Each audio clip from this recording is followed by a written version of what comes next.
You already know that Spanish nouns have genders, and also that these nouns are generally connected to articles. These articles can either be definite, like el or la, or in the plural form los and las. El is connected with male nouns, la is connected with female nouns. We also covered a second type of articles, which were the indefinite articles. In Spanish, un or una, or in the plural form unos, unas. Again, un is connected to male nouns, una is connected to female nouns. However, you can also talk about things or point at things not using articles, but using different words, such as this, that, or that over there, which actually has a Spanish equivalent in just one word. Or of course in plurals, these, those, or those over there. And these are the words that I'd like to teach you in this video. So let's go ahead and get started.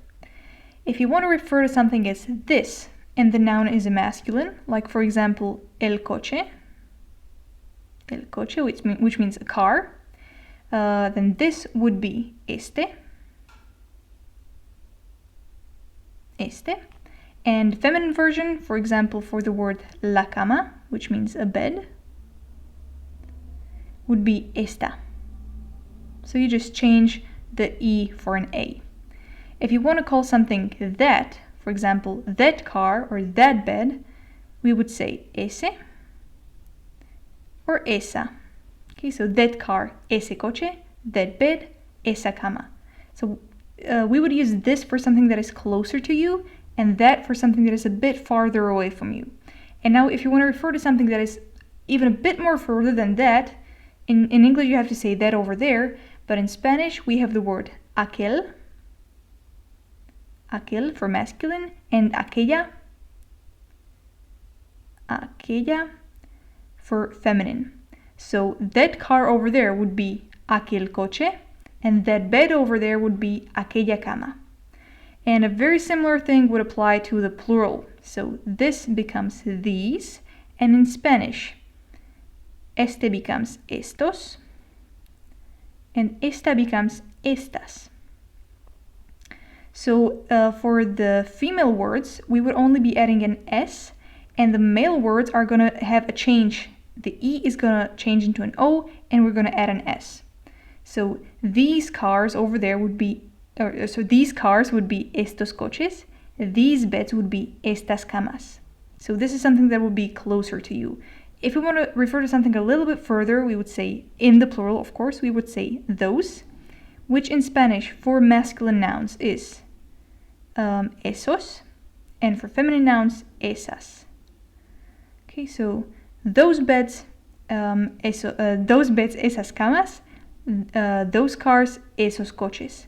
And again, if something is even a bit further than that, we would use aquello,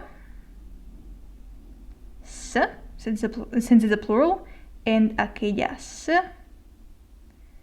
if it's a feminine plural. So those cars over there would be aquellos coches, and those beds over there would be aquellas camas. Okay, as easy as that. Now just to show it to you in, let's say, using some better graphics. I don't know if they're really better, but maybe they'll help you kind of visualize the distance.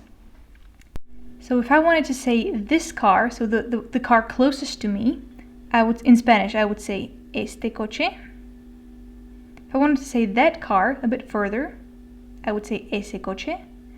And if I wanted to refer to the third car, which is a lot further away, I would say aquel coche.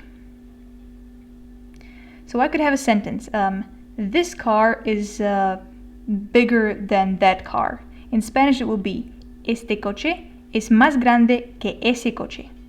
Or, that car over there is smaller than this car.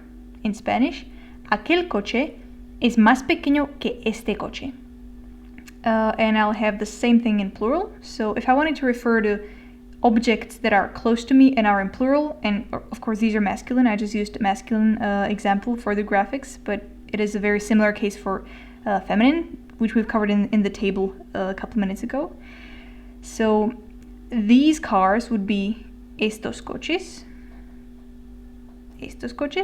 those cars would be esos coches, and those cars over there would be aquellos coches. So I could say, I like those cars more than I like those cars over there.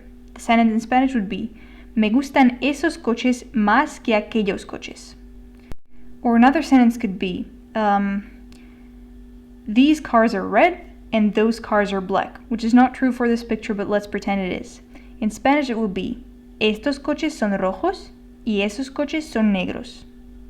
Okay, so that's how these words work, and I thank you for your attention.